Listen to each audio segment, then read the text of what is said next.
Friends सबु बेले संभव नुहे जे समय तुम जीवन रे साथ देव। किछि समय आसीबो जहाँ तुमको जीवन रे बंचिबार कौशल शिखाइबो। चलंतु गोटे स्टोरी सुनी यहाँ बुझिबा।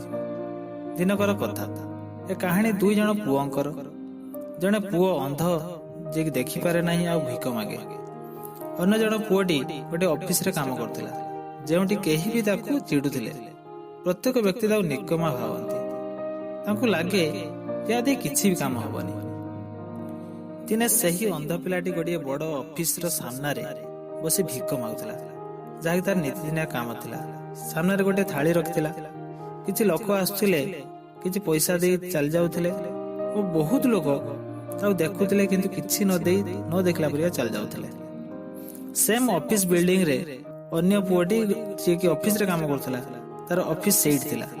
से सकाळे ऑफिस को जते बेले जाउथिला देखला जे गोटे पुओ जे कि अंध से भिक मागुची एवं से भल से देखला पर जानला जे से अंध पछरे गोटे बोर्ड थिला जेथरे लेखा थिला जे मु जने अंध मते सहाय्य कर। तापर से तार थालटी देखिला जे एतरे बहुत कम पैसा थिला।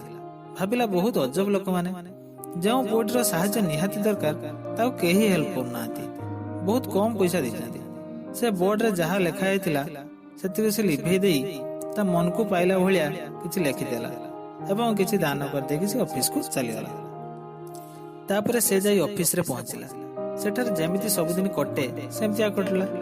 संध्या बेले जते बेले से घर को जीवा को बाहरला भाबिला जाए गला बेले से अंधटी को टिके देखि कि जीबी जे तार किछि परिवर्तन आछि कि नाही। ओ से जते बेले से अंध पाख दे जाउथिला से अंध पिलाटी ठिया होई गला ओ तांको कहिला, भाई आपण सेही ना जे सकाळे आसीथिले एवं मोर बोर्ड उपरे अलगा किछि लेखिकी जाइथिले। मु जानिबा को चाहूची कि आपण सकाळे मोर बोर्ड उपरे एमितिया कोन लेखि देले जे भी एठी रास्ता रे जाउची से मते जहा हेले किछि देइकी जाउची। आज मो थाळो बहुत सिर पूरी हेछि।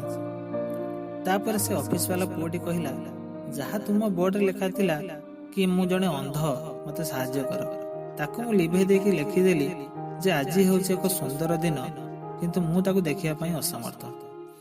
प्रथम लेखा और द्वितीय लेखा मध्य बहुत बड़ पार्थक्य। सामान्य नुआ भावना सह से द्वितीय लाइन रे लेखा आइतला। एही कहानीटी हमकु बहुत किछि सिखाए। प्रथम कथा जे जीवन रे जहा किछि मिलिछि सेति पई निजुकु धन्य मनंतु। ऊपर वाला को धन्यवाद दियंतु कारण बहुत लोक अछंती जहा पाखरे सेतक भी नाही। द्वितीय कथा जदि आपण लाइफ रे अल्प किछि क्रिएटिविटी ऐड करिवे, सामान्य रचनात्मक आनिबे, तबे लाइफ बदली जीव। काम करंतु किंतु काम करिया तरीका बदली दियंतु।